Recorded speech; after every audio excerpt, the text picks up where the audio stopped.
Eh bien, bonjour à toutes et à tous. Après avoir parlé ce matin des formations contre les violences faites aux élus, cet après-midi, nous abordons un nouveau live sur un tout autre sujet pour montrer à quel point il y a une diversité, évidemment, de sujets dans la police nationale et dans la police nationale auprès des élus, puisque nous abordons cet après-midi une thématique bien particulière sur les articulations, l'articulation de manière générale entre les polices municipales et la police nationale, les pouvoirs, comment cette articulation se fait concrètement sur le terrain. Et pour cela, je suis avec Stéphanie Charbonnier. Bonjour Stéphanie. Bonjour Sonia. Est-ce que tu peux te présenter s'il te plaît? Bonjour, je suis Stéphanie Charbonnier, la directrice nationale adjointe de la sécurité publique. Et donc je suis au Salon des maires, au Congrès des maires, pour participer activement au débat, aux tables rondes qui sont organisées. Et les équipes de la DNSP sont également présentes.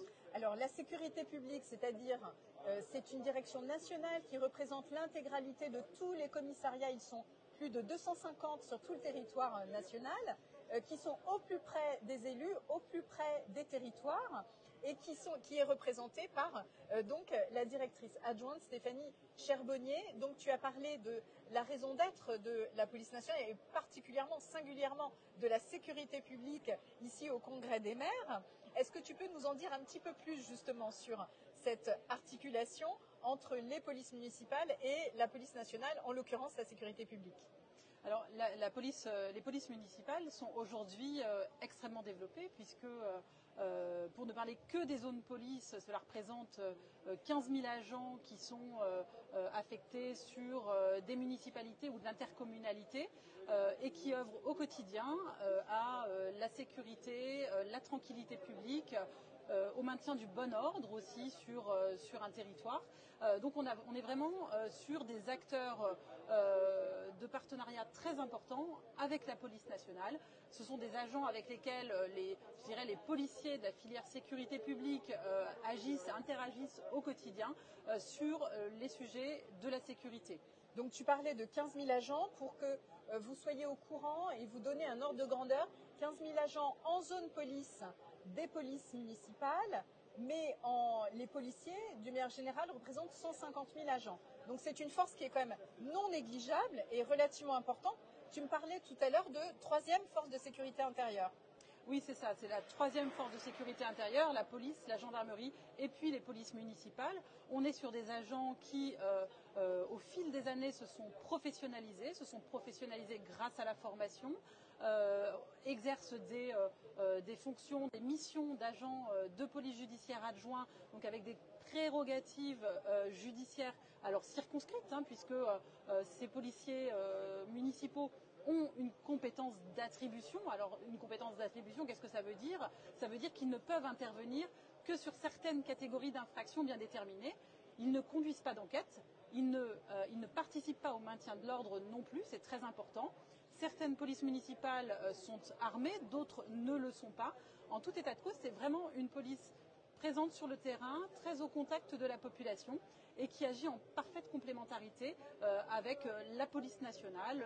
Tu l'as dit tout à l'heure, ils sont au contact du terrain et ils agissent dans le cadre notamment de conventions de coordination avec les services de la police nationale. Alors c'est cela, c'est-à-dire que nous avons une police municipale qui est au plus près du terrain, mais également la police nationale, donc qui interagit et qui s'articule évidemment concrètement. Est-ce que tu peux nous donner des exemples des pouvoirs de la police municipale, par exemple, en illustrant? La police municipale, typiquement, peut intervenir sur des verbalisations en matière de sécurité routière, donc des infractions au code de la route, ça peut être également des infractions à l'environnement, la législation en matière de chiens dangereux. Donc vraiment, toutes ces infractions, je dirais, du quotidien que l'on voit quand on est sur la voie publique et qui sont ressentis de manière assez forte par la population. Ce sont des infractions qu'on appelle un peu communément des incivilités en fait. C'est ça, vraiment exactement. Cela. Mais qui pour autant sont verbalisables. Tout à fait. On a des contraventions qui font l'objet d'une verbalisation et les agents de police municipale peuvent procéder à ces verbalisations. Alors aujourd'hui, l'enjeu du débat, c'est de savoir quel pouvoir pour les polices municipales demain. Est-ce qu'il faut leur donner plus de pouvoir judiciaire ?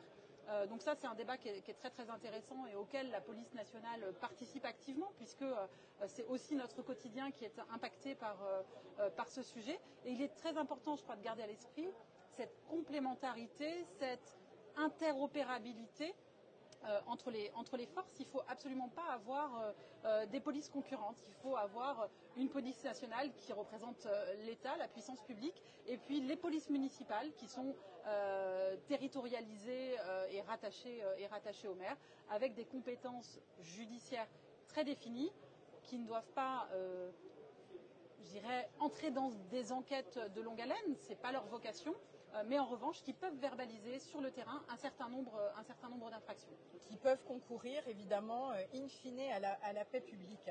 Alors, tu l'as dit, Stéphanie, c'est une parfaite complémentarité.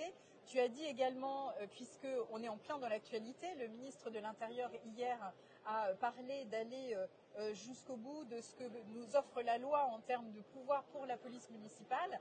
Donc, évidemment, pour nous, une obligation, et ce qu'on fait déjà, mais qu'on va intensifier encore plus de partenariat, de complémentarité, d'interopérabilité, tu as dit le terme. Alors, très concrètement, si je suis sur un point de deal, je suis policier municipal ou policier national, qu'est-ce que je peux faire et comment on interagit les uns avec les autres? Alors déjà, je crois que la première chose, c'est cette complémentarité de terrain, c'est-à-dire il est possible de conduire, et ça existe dans de nombreux territoires, des opérations conjointes entre la police nationale et les polices municipales. La police nationale a bien sûr des officiers de police judiciaire pour conduire des enquêtes sous le contrôle du procureur de la République. Mais concrètement, lors d'une opération de contrôle, on peut très bien avoir une brigade cynophile avec un chien pour les produits stupéfiants, pour détecter des produits stupéfiants. On a des polices municipales qui en sont aujourd'hui dotées. Donc on a certaines polices municipales qui disposent de moyens extrêmement importants et qui viennent compléter le dispositif de sécurité qui est porté par la police nationale. Donc des opérations conjointes sur des thématiques communes.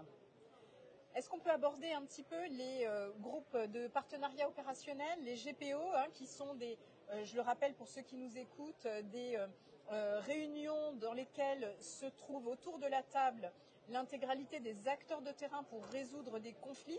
Je crois savoir que ça fonctionne très bien, que ce soit sur la lutte contre les stupéfiants comme sur d'autres thématiques. Est-ce que tu peux nous en parler un petit peu, nous l'évoquer simplement? Alors les groupes de partenariat opérationnel, leur objectif, c'est de résoudre des problèmes en fait.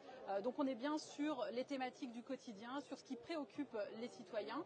Et donc les polices municipales, donc c'est piloté par la police nationale, et les polices municipales ont un rôle très très important dans ce dispositif, puisqu'ils sont un des acteurs phares également aux côtés de la police nationale pour venir justement résoudre ces problématiques. Sur l'ensemble du territoire national, c'est presque 800 secteurs qui sont identifiés, puisqu'on travaille par secteur, avec des réunions qui ont vocation, en mettant autour de la table tous les acteurs concernés, qui ont vocation à résoudre les problèmes du quotidien, et avec une récurrence très très importante de ces réunions.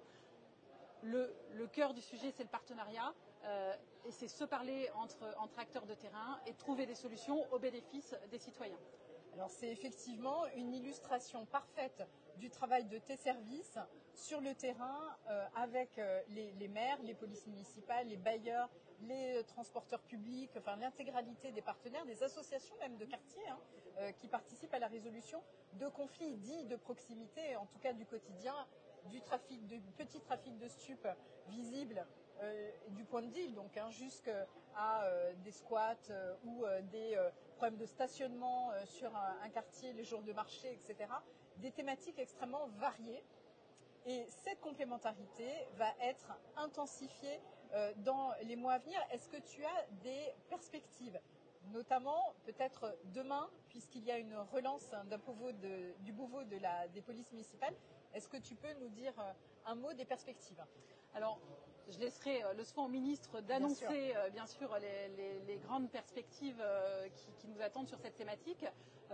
La Direction nationale de la sécurité publique avait activement participé au Beauvau des polices municipales en apportant son expertise sur ce sujet qui est un sujet, je dirais, extrêmement important pour la direction.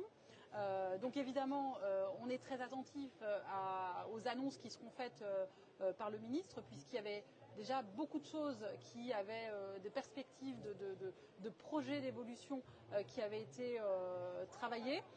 Et donc je pense que justement le sujet des pouvoirs judiciaires et de nouvelles missions pour les polices municipales, tout ça sera au cœur du sujet dans les semaines, dans les mois qui arrivent, et nous y participerons très activement, toujours dans un esprit de coopération et d'ouverture. Merci Stéphanie.